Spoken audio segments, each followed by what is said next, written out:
Now, on 105.9 FM and streaming worldwide on the WMAL app, O'Connor and Company. It's 6:07 on this Monday morning, the 5th day of January. Good morning. Thanks for tuning into O'Connor and Company. We are, of course, dealing with and reflecting on the aftermath of Venezuela now that their authoritarian, illegitimate dictator, Maduro, has been removed and apprehended and will face trial here in the United States. We're going to give you all the details on that operation coming up in just a moment. We're also reflecting on very credible news reports out of Minnesota that Tim Walz is expected to announce that he will not seek re-election, although up until now he's had a campaign going and he has been seeking re-election. So we'll watch that space as well as it develops as the sun rises across this nation. 7:05 Joe DeGeneva will be our guest. 7:35 Robert Spencer on Iran. 8:05 Matt Schlepp on Venezuela. And 8:35 General Jack Keane on our military. It's Larry O'Connor with Julie Gunlock. Good morning, Julie. Good morning. Good morning. Let's get right to it. Saturday was a very busy day as reports came at the crack of dawn that overnight at about 1:35 American time, Arturo Maduro was seized. Excuse me, I keep calling him Maduro. Nicolas Maduro. I apologize. Was seized by American troops, apprehended. The entire operation took less than 2 hours for them to penetrate his compound. His compound, by the way, was on a military base. It's not like this was waltzing into some beach resort. Real man of the people. The American military special forces apprehended him, removed him, and he was on board the USS Iwo Jima that has been doing exercises in the Caribbean Sea for the last couple of months in handcuffs. Within 2 hours of the operation taking place, not one single American life was lost, and not one single piece of American military equipment was left, which, of course, harkens back to the disaster that was the Afghanistan pullout. It was an amazing military feat from beginning till end, and of course the media isn't going to spend much time talking about that, as is typical. But President Trump called a press conference Saturday close to noon, and he had quite a bit to say about it. It's against a heavily fortified military fortress in the heart of Caracas to bring outlaw dictator Nicolas Maduro to justice. This was one of the most stunning, effective, and powerful displays of American military might and competence in American history. That's not an overstatement. And as I said, we've got General Jack King coming up at 8:35 to sort of explore more about the feat here. General Dan Raisin Kane, who is the chairman of the Joint Chiefs of Staff, also spoke at this press conference and said that this was across all platforms of the U.S. military, the Army, Navy, Air Force, Marines, and the Space Force, all coordinated in perfect synchronicity.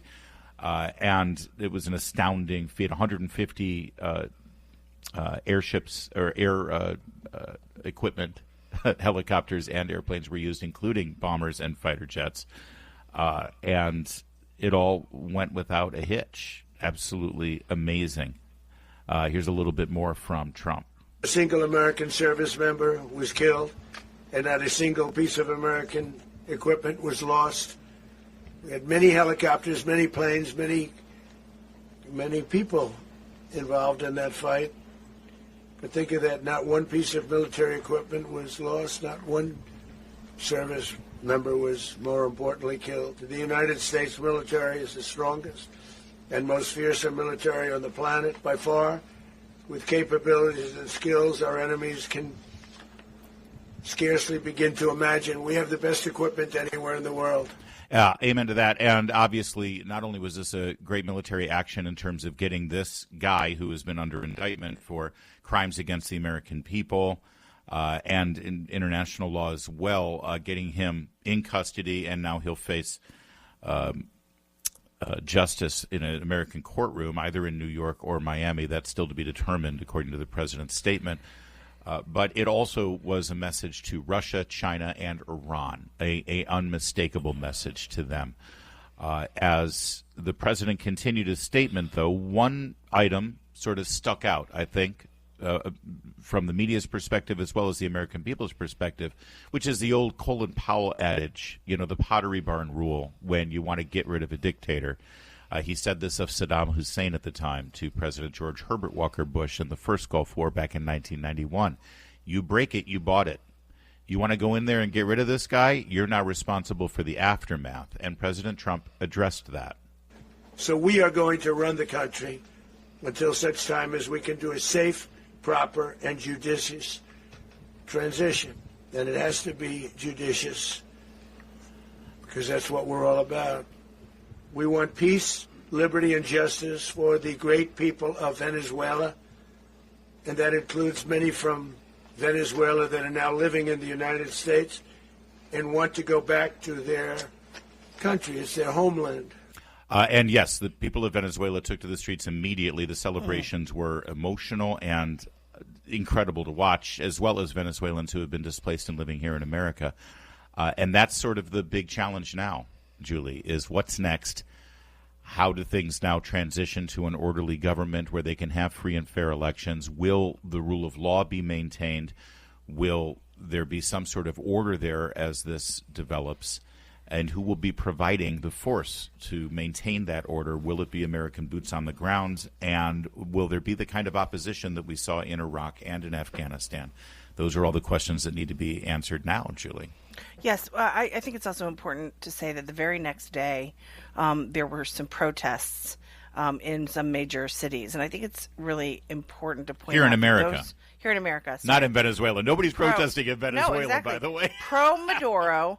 Pro-Maduro, and they tried to, some of them, most of them were very, very dumb individuals who were probably paid to be there and had no idea what they were supposed to be for or against. Yeah. But a few of them who were interviewed, a few of these paid, and there's no doubt these people are paid protesters, and the evidence of that is that the signs that were ready just the next day, the signs were ready.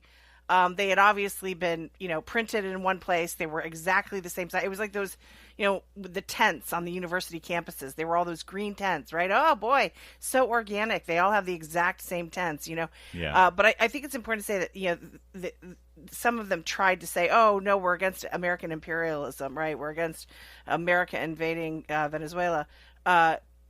This is yet another case of an organized protest with paid protesters. This is not real. If you see this, don't think that this is some organic upcrop of people who really care about Venezuela. No, these people, they're like Greta Thunberg. It's climate change, and then it's race, and then it's this, and then it's that. They'll protest whatever is necessary because they are paid to do just that. So these are not real. It should be noted that a lot of those sentiments are echoed by, let's call them influencers, and either streamers or podcasters that oftentimes are lumped in with the MAGA movement because they also oppose, Joe Biden or Kamala Harris and such, and at any given time they're supporting President Trump, but at the same time they were against this sort of intervention as well. They believe that to call them isolationist, I think, is appropriate. I know they don't want to call themselves isolationists. They say America first, but I think the president understands what America first means, and he has made no secret of the fact that Venezuela, and he said stuff like this during the campaign, that Venezuela was a basket case. Venezuela got rich from our oil, from American efforts there. They stole it from us, and it's time to take it back. The question is the president going back on one of his campaign messages, which is, we will not be nation building, we will not be removing dictators and then applying our force into that nation and applying our democratic values on a culture and a nation that does not want it. It's not our business. We have plenty to do and focus on at home here. There are going to be voices, not just from the radical left that oppose everything conservatives do.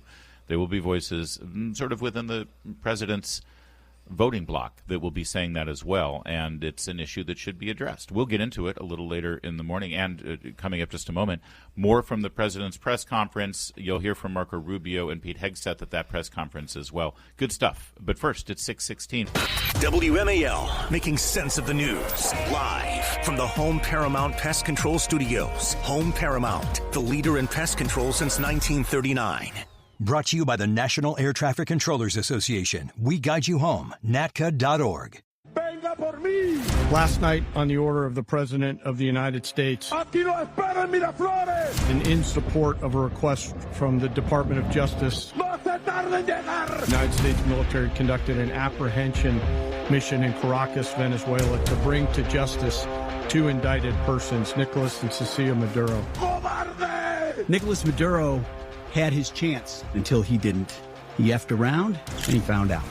This was one of the most stunning, effective, and powerful displays of American military might and competence in American history.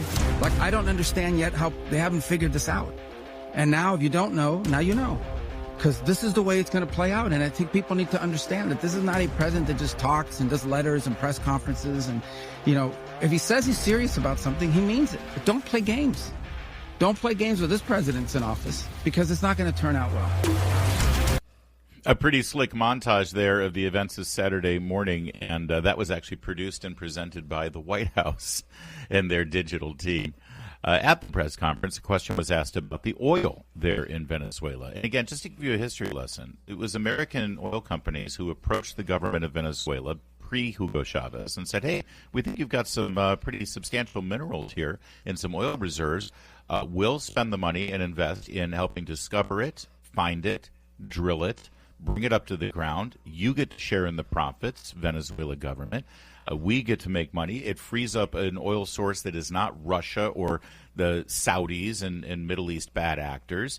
And that's good for everybody. And Venezuela's like, let's go. And suddenly it was a burgeoning concern. Now, yeah, there was corruption in the Venezuelan government. Of course, they ended up keeping a lot of it. It ended up, creating a bad situation that made people desperate, and they turned to a Marxist who made a lot of promises. He seized control of all of it, stole it from America, stole it from British oil concerns, and it ended up being an economic basket case around the world. Everybody's rights got infringed, and everybody started living in poverty. Yeah. That's the story of every communist regime of the last 100 years. And then after Chavez dies, Maduro comes in. He seizes power. He loses re-election. He stays in power anyway. Every nation except Iran, China, and Russia declared him to be illegitimate, put embargoes on their economy and on their oil. But, of course, the UN looked the other way as their oil was sold on the black market. Then they became narco-terrorists. They infiltrated American shores with drugs.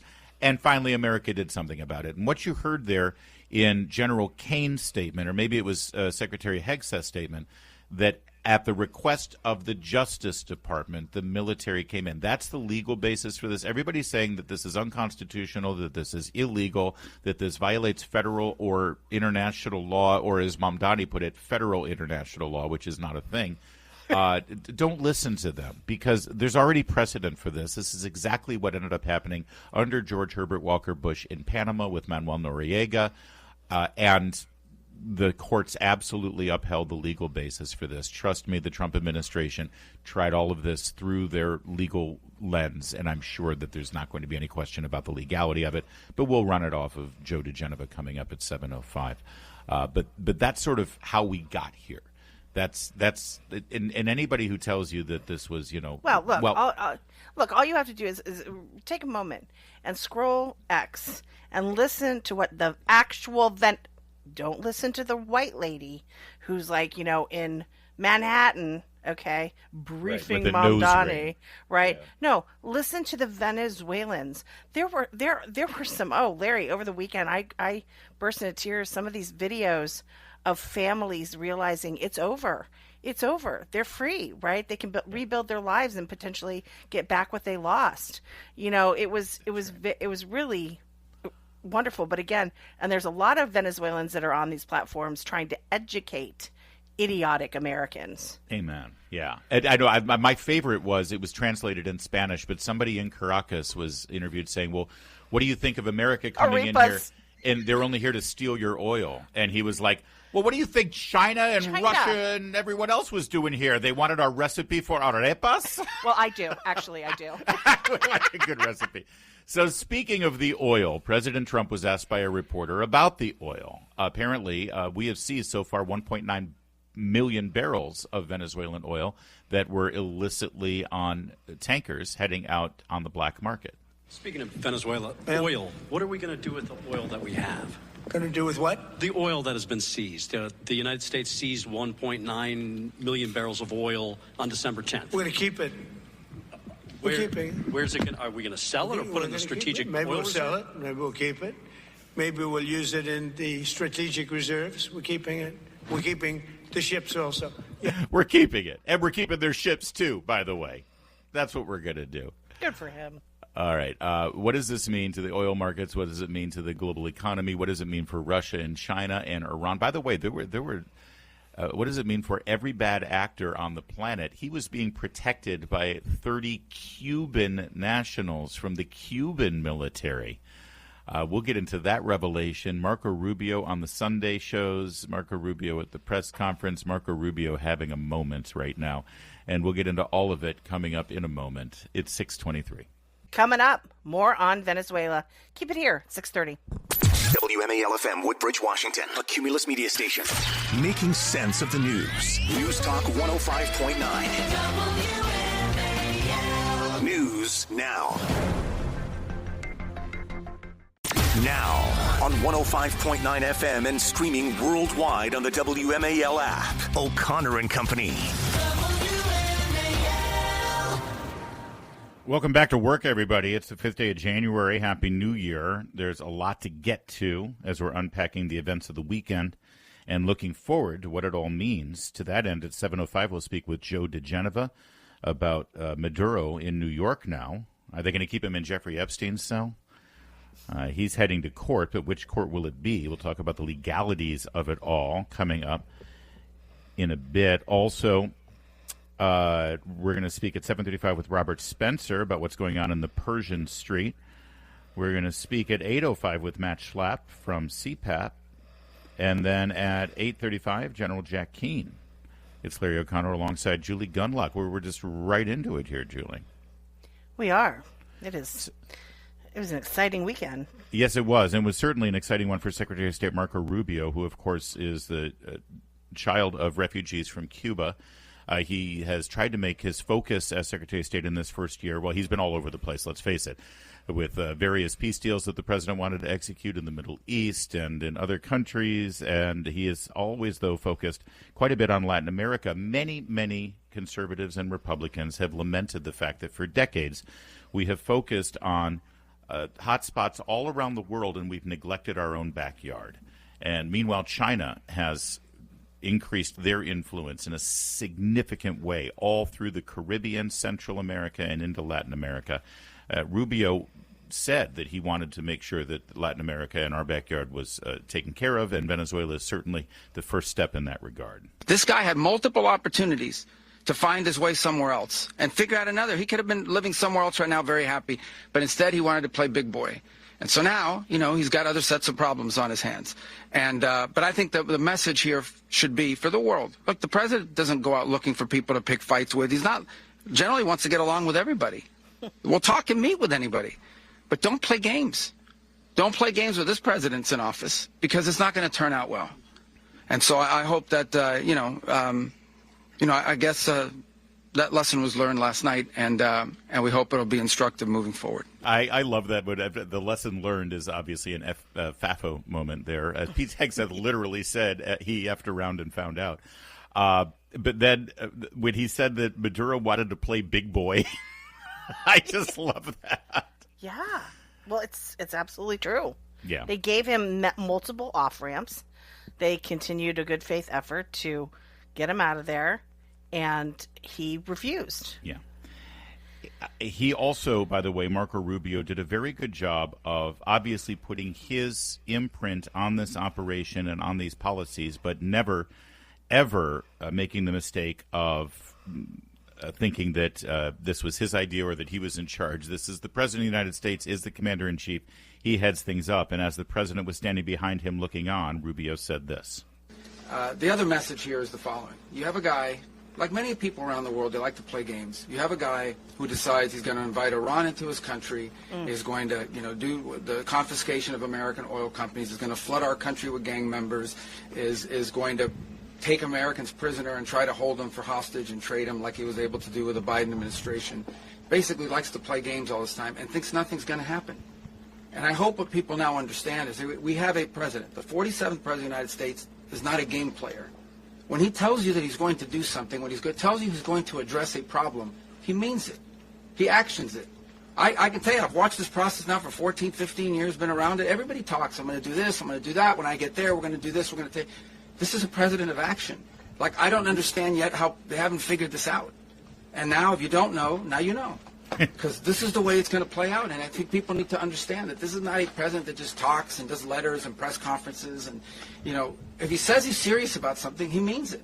So I find this part of this action in Venezuela to be the most fascinating and important, which is, what does this mean to other countries? What does this mean to Iran? What does this mean to Russia? What does this mean to China? You know, there was a foreign delegation of Chinese diplomats that had just arrived in Caracas the day before to meet with Maduro, and we knew that. The U.S. knew that. There were Iranian interests. There's some report that there was a drone factory that was manufacturing drones for Iran and Hezbollah. You know, Hezbollah's Western Hemisphere base was in Venezuela. That was part of the exchange for Iran providing an outlet for Venezuelan oil and for other financial support. The drone factory apparently was part of the bombardment that occurred of the U.S. Military actions, and also Russia. Russia had actual military personnel on the ground in Venezuela. It's a resounding message to all of these nations that, well, as Rubio just said, this is a president of action, and he doesn't just talk, he's going to take action. One of the most fascinating things I learned this weekend, and sorry if you've mentioned this earlier in the show, but the fact that Maduro was surrounded by Cuban guards and bodyguards, not Venezuelans, Cubans. He couldn't find 12 dudes to guard him because they hate him so much. So he had to turn to the Cubans. The Cubans are in charge there. It is not the Venezuelans. Oh, as Rubio said at the press conference, if I was part of Cuban leadership right now, I'd be extremely nervous, which I think was just a brilliant thing for him to say. And the president of Cuba got up this weekend and was like, we will fight, we will give our blood for Venezuela. And this guy who has relatives who lives in Cuba, they're like, Cubans are interested in three things: women, rum, and getting off the island. That's it. They're not going to spill blood for Venezuela. All right, let's go to Cut 6 as Marco Rubio then the next day, yesterday, Sunday, did the morning show round. Here he is on Meet the Press, Cut 6. States need to take over the Venezuelan oil industry. Well, we don't need to. First of all, let me go back up. We don't need Venezuela's oil. We have plenty of oil in the United States. What we're not going to allow is for the oil industry in Venezuela to be controlled by adversaries of the United States. You have to understand, why does China need their oil? Why does Russia need their oil? Why does Iran need their oil? They're not even in this continent. This is the Western Hemisphere. This is where we live. And we're not going to allow the Western Hemisphere to be a base of operation for adversaries, competitors, and rivals of the United States. Have specific oil companies? We also want to see that oil and the proceeds from it. Hold on. We want to see the oil proceeds of that country benefit the people of Venezuela. Why have 8 million people left Venezuela? 8 million, the single largest mass migration probably in modern history, left Venezuela in 2014 because all the wealth of that country was stolen to the benefit of Maduro and his cronies in the regime, but not to the benefit of people of Venezuela. You know how destabilizing 8 million migrants is? The number one fear that Brazil has, that Colombia has, that all these countries in the region have about what's happening in Venezuela and our involvement is they're afraid of another mass migration event. That's what they fear. This is deeply destabilizing stuff. It's not going to continue to happen. They are not going to come from outside of our hemisphere, destabilize our region in our own backyard, and us have to pay the price for it. Not under President Trump. That message right there is what this is really all about. We're going to expand on that in a moment, and something that Stephen Miller, one of the most influential voices in the president's ear, said last night, close to midnight last night, about this. About, is it the Monroe Doctrine? Well, not really. This is about reversing a trend that we've seen since post-World War II, where the combination of our open borders and neglect of countries in our own backyard in many respects has had a reverse colonialism effect, where the post-war neoliberal position has been, let's not meddle in those countries, and when they fall apart, we'll just open our arms and let everybody come into our country instead. That now gets put in reverse. It's 6:44. Hey, it's Chris Plant. Find out what the media don't want you to know. Coming up this morning at 9, right here on WMAL. But I don't think it's any mystery that we are not big fans of the Cuban regime, who, by the way, are the ones that were propping up Maduro. His entire, internal security force, his internal security apparatus is entirely controlled by Cubans. One of the untold stories here is how, in essence, you talk about colonization, because I think you said Dulce Rodriguez mentioned that. The ones who have sort of colonized, at least inside the regime, are Cubans. It was Cubans that guarded Maduro. He was not guarded by Venezuelan bodyguards. He had Cuban bodyguards. In terms of their internal intelligence, who spies on who inside to make sure there are no traitors, those are all Cubans.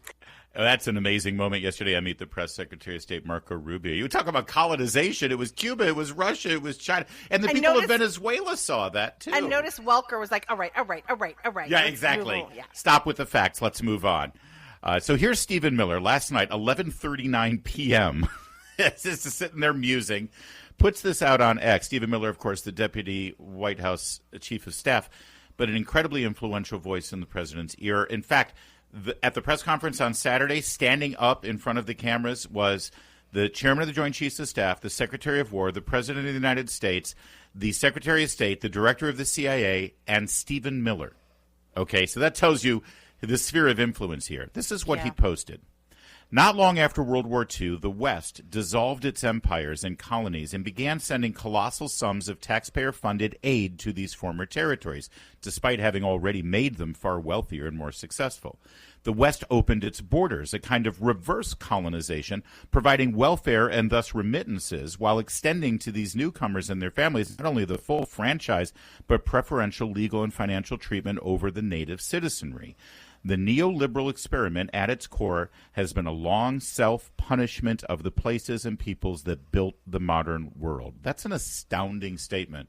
And quite possibly after this Venezuela operation, linked with all this talk of the Monroe Doctrine, is actually a clearer insight into the philosophy behind what is motivating Trump's international actions now, which is enough of this. Up until now, we've tolerated these failed states. We've tolerated authoritarianism. We've tolerated all of these basket cases right here in our backyard, in Mexico, in Honduras, in El Salvador, in Venezuela, in all of these countries. And our only response is to throw money at it and to open our borders and let people in under the guise of asylum and refugee status. And compassion. And compassion, which is not compassionate to people. You want to be compassionate, you empower them to build their own nation. I mean, you look at what's going on in Somalia, with these Somalian immigrants coming into our country, abusing a system set up to help them. That's right. And meanwhile, a normal taxpayer who's sitting here doing everything right, correct, moral, by the law. What does it get them? Right. They can't even buy a house. Right. And Somali immigrant who's making billions of dollars every year lives in a mansion. What does that convey to where's the compassion for the American citizen? That has been gone for a long time. Yeah. A long time. And we're tired of it. Now, a lot of people are comparing this to, what about Iraq? What about Afghanistan? What about Libya? There is a key difference here. Number one, it's in our backyard, Venezuela. But number two, there is much more culturally in harmony with Western values, Western governments, Western ideals of democracy, and, by the way, religious faith, which should not be overlooked because you are dealing at its core with a Christian, a Catholic nation versus a, Sharia law, Muslim tribal nation. Mm-hmm. Here's Marco Rubio responding to the experts who say that this is just going to be another American quagmire. Number one, most of the experts that people have on television, I watch these experts, and it's clown hour, okay? These are people that have focused their entire career on the Middle East or some other part of the world because that's where all the action was. Very few of them know anything about Venezuela or the Western Hemisphere. Venezuela looks nothing like Libya. It looks nothing like Iraq. It looks nothing like Afghanistan. It looks nothing like the Middle East other than the Iranian agents that are running through there plotting against America. Okay? These are Western countries with long traditions among their at a people-to-people and cultural level and ties to the United States. So there's nothing like that. So I think people need to stop ascribing the apples and oranges here, the apples of the Middle East to the oranges of the Western Hemisphere. But do you... Number two, this is about the national interest of the United States. And what I'm confident of is we are in a safer and better place because we're taking it seriously. The alternative would have been to leave Maduro there as an indicted drug trafficker, illegitimate president, running the country, open invitation invitation for all of our adversaries to do whatever they want against the United States from Venezuela. That was not going to continue. The alternative would have been to allow a drug trafficker to continue to use national territory and elements of nation-state power to further drug trafficking organizations. Read the indictment. This guy used the levers of their security apparatus not to arrest drug traffickers, but to cooperate and facilitate the trafficking of drugs for the purpose of getting them into the United States. That's yeah, listen to her trying to get in and argue. Kristen Welker. All right. Amazing stuff there. And there's more. There's more. You got to hear Rubio with Margaret Brennan even better, and you will hear that a little later in the program. And listen, this, my friends, is going to be the conversation, not just here in Washington, but nationwide about what happened here, what the role of the United States might be in Venezuela, and whether this should be the policy going forward with countries like this. Say what you will about President Donald Trump, but he is a absolutely historic figure in the way he is approaching these international affairs, not to mention his domestic policies. We are living through quite an era, and Julie and I and the entire team here at O'Connor and Company are privileged to have a front row seat for it. It's 6:54.